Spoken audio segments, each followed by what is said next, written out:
No.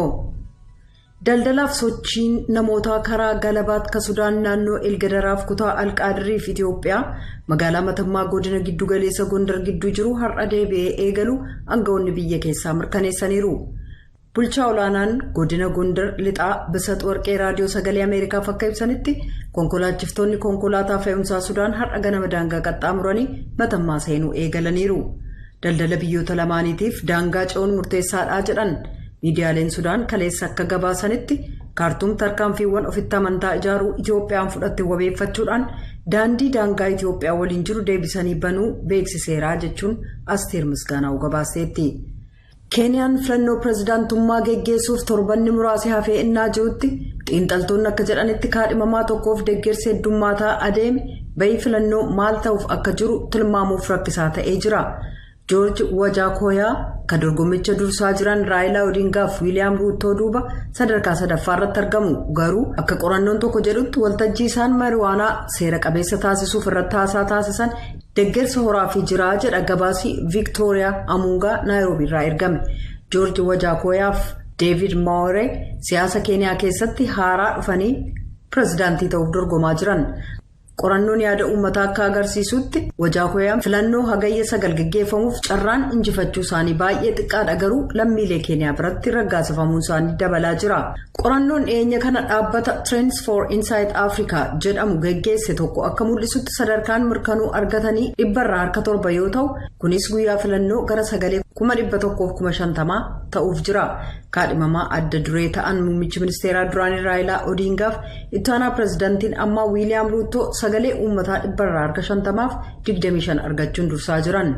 Garuu sagaleen Wajakoyaan argatan ka xiqqaa fakkaatu bayii filannoo irratti dhiibbaa uumuu danda'a jedhamee yaadamu tarii Odingaa sagalee caalmaa dhorkuudhaan tarii Ruutoo immoo sagalee itti dabalaa dhorkuun filannoo irra deebii akka geggeessamu dirqisiisuu mala jedhameera. Maark Bichaanaa Keeniyaatti xiinxalaa siyaasaati akkas jedhu. Filannoo irratti dhiibbaa uumuu ilaalchisee filannoon irra deebiin aga geggeessamuu ga'utti dhiibbaa qabaata jedhee yaadu. Garuu uummatuma Wiiliyaam Ruutoon irratti fuuleffatan irratti waan fuuleffataniif jecha sagalee aga tokko Wiiliyaam Ruutoo dhabsiisuu danda'a.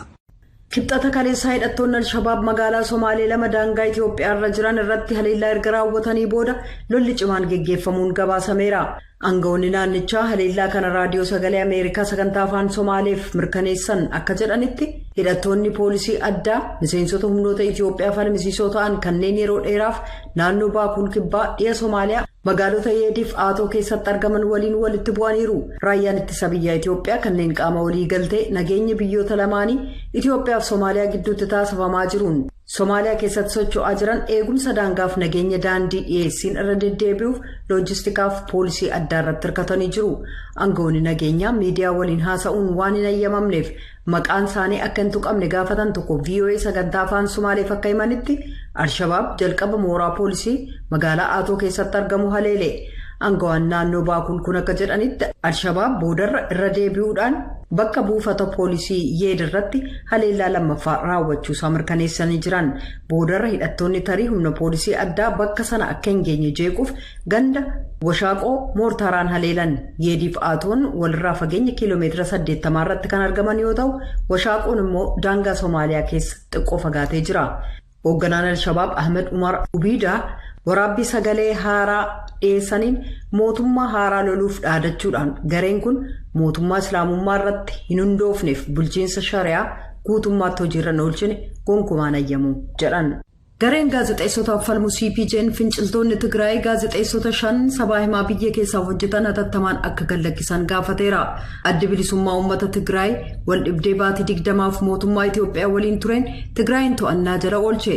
Baatii waxabajjii 2021 immoo bulchiinsa yeroo qaamolee federaalaatiin hundeeffaman kuffise. TPLF hojjettoota TV Tigraay kan TPLF waliin hidhata qabu 5 bara kana caamsaaf waxabajjii keessa to'annaa jala oolchuusaa CPJ'n ibseera. Hoogganaa olaanaa sabaa himaa kanaa duraanii akkasumas gabaasa miidiyaalee hedduuf madda dhimmicha keessa beeku tuquudhaan gabaase CPJ'n akka maddeen kun jedhanitti gaazexeessonni kun mootummaa federaalaa Itoophiyaaf biyya bulchaa jiru badhaadhina waliin hojjetan jedhamuudhaan diina waliin tumsa qabduu jechuun himataman. Garee diina jedhamee moggaafame kamiyyuu waliin tumsuun murtiin itti yoo itti murtaa'e hanga hidhaa umrii guutuu yookaan adaba du'aa geessisuu danda'a jechuun gareen kun gabaaseera. Bakka bu'aan CPJ kan biyyoota Afrikaa uffee Saharaa gadi Mutookii Muumoo akka jedhanitti gaazexeessonni Tigraay keessa socho'an kaka'umsa siyaasaa irratti fuulleffatamuu qabu walaba jiraachuuf hojjechuu qabu jedhan jechuudhaan CPJ'n gabaaseera. Kanneen ijaan argan maqaa dhahuudhaan kamisaa har'aa ibsa baaseen fixiinsa naannoo Oromiyaa keessatti dhalattoota siviilota Amaaraa 400 ta'an irratti baatii darbee raawwatame akka qoratamu gaafate. Kanneen ijaan argine jedhan kun ajjeechaa kan garee hidhatee naannoo sana keessa sossa'uuf himatan. Waraanni bilisummaa Oromoo immoo himannaa sana haaluudhaan milishoota hidhata mootummaa qabantu fixiinsa waxabajjii 18 dhiyaa Oromiyaa keessatti raawwateef itti gaafatamuudha jedhee jira. Haleellaan sun ganama sa'a 3 irratti kan eegale innaa namoonni hidhatan kanneen miseensota waboo ta'an ganda tolee jedhamu marsanitti jechuudhaan namoonni ijaan argine jedhaniif gareen mirga namaa kun haasofsiisee dubbataniiru. Jiraattonni gandeen sanaa battala dhukaasii duraa innaa dhagahamu aangawoota naannoo beeksisanis humnoonni mootummaa gamas kadhaqqaban haleellaan sun dhumatee sa'aatilee hedduu booda. Dubbimtuu muummicha ministeeraa Abiy Ahmed Billaneesiyuum baatii darbe akka jedhanitti hanga ammaatti namoonni ajjeefaman 338 adda baafamaniiru. Aangawoonni Itoophiyaa fixiinsa dhalattoota Amaaraa irratti raawwatame jedhameef waraana bilisummaa Oromoo himatan jechuudhaan Amnesty International gabaaseera. Ukraine dhukaasa Raashaan kamisaarraa magaalaa Kharkiv irratti raawwatteen yoo xiqqaate namoonni 2 du'uu isaaniif 19 madaa'uu isaanii gabaasteetti. Bulchaan naannichaa Oleg Singobov akka jedhanitti namoota du'an keessaa tokko daa'ima yoo ta'u namoonni 4 haala hamaa keessa jiru. Ministeerri ittisaa Biriteen kamisaarraa akka jedhanitti humnoonni Raashaa kutaa baha Ukraine naannoo Donbaas keessatti haleellaa xiqqaatti fufaniiru. Ministeerichi ibsa guyyaa guyyaan kennuun akka jedhetti Raashaan maadhee humna elektiriikii Wiiliskaatti dhiyaataa jirti. Kunis kaaba Baadonetsk irratti kan argamu yoo ta'u humnoonni Raashaa iddoowwan bu'uuraalee misoomaa murteessoo ta'an qabachuuf dursa kennaa akka jiran ibsee jira. Dubbii himaan nageenya biyyoolessaa White House John Kirby kibxata darbe gaazexeessotaaf ibsa kennaniin akka jedhanitti dhaabii basaasaa United States Raashaan lafa Ukraine isheen to'attu kallattiin abbaa biyyummaa Ukraine cabsuun to'achuuf bu'uura kaa'aa akka jirtu agarsiisaniiru. Oduun galgala kanaaf qabnu